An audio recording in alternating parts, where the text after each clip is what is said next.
السلام علیکم ورحمۃ اللہ وبرکاتہ۔ آج میں آپ تمام کو اس ماڈل کے ذریعے دنیا کا سب سے حسین اور سب سے بہترین واقعہ سنانے جا رہا ہوں۔ وہ ہے ہمارے اور آپ کے آقا حضرت محمد صلی اللہ علیہ وسلم کی ولادت باصفادت یعنی پیدائش۔ آپ صلی اللہ علیہ وسلم 12 ربیع الاول کو عام الفیل یعنی ہاتھیوں کے سال میں، جس سال میں ابرہہ اپنے ہاتھیوں کا لشکر لے کر کعبۃ اللہ گرانے آیا تھا، اسی سال میں آپ صلی اللہ علیہ وسلم کی پیدائش 12 ربیع الاول کو ہوئی۔ اور یہ وہ گھر ہے، یہی گھر ہے جہاں نبی کریم صلی اللہ علیہ وسلم پیدا ہوئے تھے، اور یہ اس وقت کا کعبۃ اللہ ہے، اور یہ آپ کا قبیلہ یعنی قبیلہ قریش ہے۔ جب آپ صلی اللہ علیہ وسلم پیدا ہوئے تو آپ پاک صاف اور ختنہ شدہ پیدا ہوئے تھے۔ آپ کی والدہ حضرت آمینہ فرماتی ہے کہ میں نے جس وقت سے اپنے آپ کو امید سے ہونے کی خوشخبری پائی، اس وقت سے لے کر آپ صلی اللہ علیہ وسلم کی پیدائش تک مجھے کبھی کوئی تکلیف نہیں ہوئی تھی۔ اللہ کی بہت بڑی رحمت ہے یہ، سبحان اللہ۔ اور جب آپ صلی اللہ علیہ وسلم کی ولادت کی خبر آپ کے دادا عبد المطلب نے سنی تو آپ کے دادا عبد المطلب بہت خوش ہوئے اور نومولود بچے کو ہاتھ گود میں لیا اور خانہ کعبہ لے کے آئے، اور وہاں اللہ کا شکریہ ادا کیا اور آپ صلی اللہ علیہ وسلم کا نام رکھا، آپ صلی اللہ علیہ وسلم کا نام محمد رکھا، اور آپ کے لیے ایک داعیہ مقرر کی گئی جو آپ کا خیال رکھ سکے، آپ کی پرورش کر سکے۔ اور اس کے بعد آپ کی والدہ حضرت آمینہ نے آپ کا ایک دوسرا نام احمد رکھا۔ محمد کے معنی وہ ذات، وہ شخص جس کی سب سے زیادہ تعریف کی گئی ہے، اور احمد کے معنی وہ شخص جو اللہ تعالیٰ کی سب سے زیادہ تعریف بیان کرتا ہے۔ اور اس سے پہلے کے جو ماڈلز ہیں، اس سے پہلے کے جو کمرے ہیں، سارے تاریک ہیں یعنی اندھیرے ہیں، اور یہ کمرہ جو ہے سارے سفید کپڑوں سے لپٹا ہوا ہے، اور سب سے زیادہ روشن یہی کمرہ ہے۔ اس کی یہی وجہ ہے کہ نبی کریم صلی اللہ علیہ وسلم کی پیدائش سے پہلے کا جو زمانہ تھا کفر اور تاریکی سے بھرا ہوا تھا، اور جب آپ صلی اللہ علیہ وسلم کی پیدائش ہوئی تو ساری دنیا آپ کے نور کی برکت سے روشن ہو گئی۔ یہی بتانا چاہتے ہیں اس کمرے کی سفید دیواروں کے ذریعے بھی اور اس روشنی کے ذریعے بھی۔ اور انجیل میں حضرت عیسیٰ علیہ السلام نے اپنی قوم کو یہی خوشخبری دی تھی کہ میرے بعد ایک رسول تشریف لانے والے ہیں جن کا نام کیا ہوگا؟ احمد ہوگا، جن کا نام احمد ہوگا۔ آپ صلی اللہ علیہ وسلم کی آمد ساری انسانیت کے لیے، ساری کائنات کے لیے بہت بڑی رحمت تھی۔ آپ صلی اللہ علیہ وسلم مکہ مکرمہ ہی میں پیدا ہوئے تھے۔ آپ سبھی حضرات اس خوشی کے موقع پر محبت اور شوق کے ساتھ ایک مرتبہ درود شریف پڑھ لیں۔ اللہم صلی علی سیدنا محمد وعلی آل سیدنا محمد وعلی آل سیدنا محمد۔ السلام علیکم ورحمۃ اللہ۔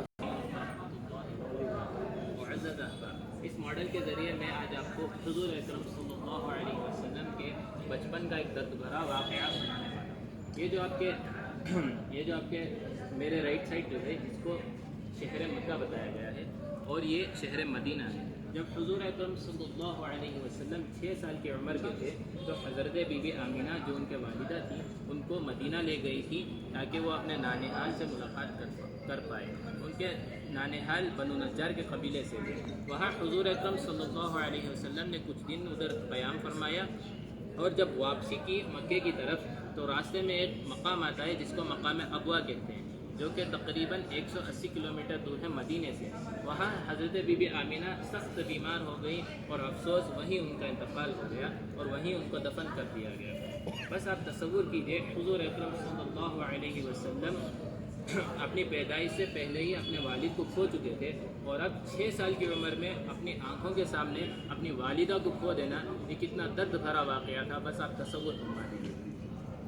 وہاں حضرت ام ایمن جو کہ حضور اکرم صلی اللہ علیہ وسلم اور حضرت بی بی آمینہ کی خادمہ تھی انہوں نے حضور اکرم صلی اللہ علیہ وسلم کو سنبھالا اور واپس مکہ لے آئی تاکہ اپنے دادا عبد المطلب کے حوالے کر پائے. کئی سال بعد حضور اکرم صلی اللہ علیہ وسلم واپس مدینہ ہجرت فرمائے اور کہا کرتے تھے یہ وہی بنو نجار کی گلیاں ہیں جہاں میں ایک چھوٹی بچی کے ساتھ کھیلا کرتا تھا جس کا نام انیسہ تھا اور یہ وہی مقام ہے جہاں میں نے تیرنا بھی سیکھا تھا اپنے بچپن میں. تو کیا آپ مجھے بتا سکتے ہیں آپ سب میں سے کن کن کو تیرنا آتا ہے؟ سبحان اللہ. اپنا ہاتھ اٹھا سکتے ہیں جن کو تیرنا آتا ہے؟ ماشاء اللہ. آپ لوگوں نے ایک عظیم سنت کو زندہ کیا ہے. اس لیے ہمیں بھی چاہیے کہ ہم اپنے بچوں کو بچپن میں ہی تیرنا سکھائیں تاکہ اس سنت کو ہم زندہ کر پائیں.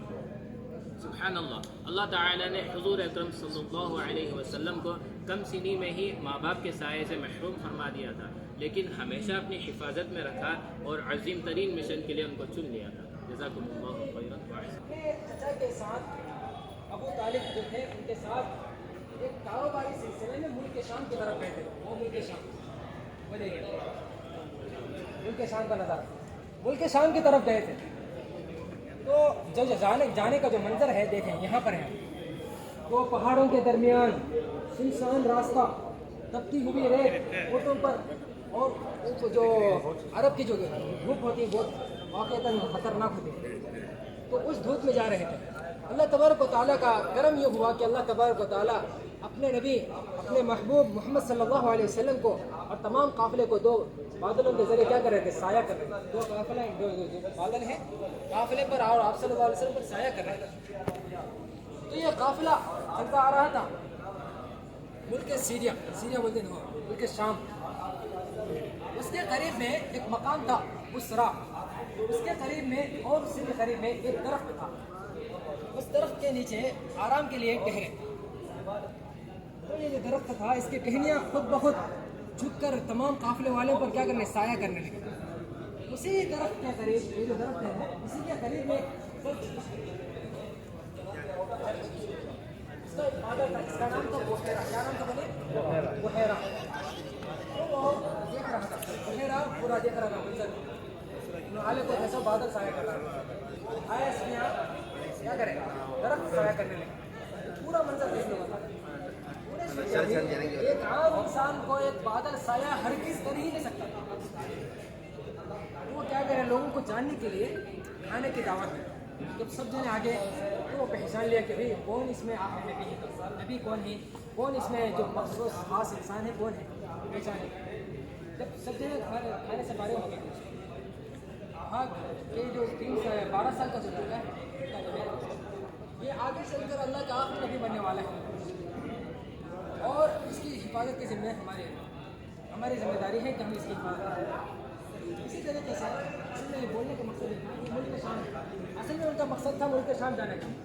اور ملک شام کی یہ جو دکانیں ہیں ان دکانوں میں اکثر یہودیوں کا دکان تھا. کیا وہ اسرائیل لوگوں کا دکان تھا.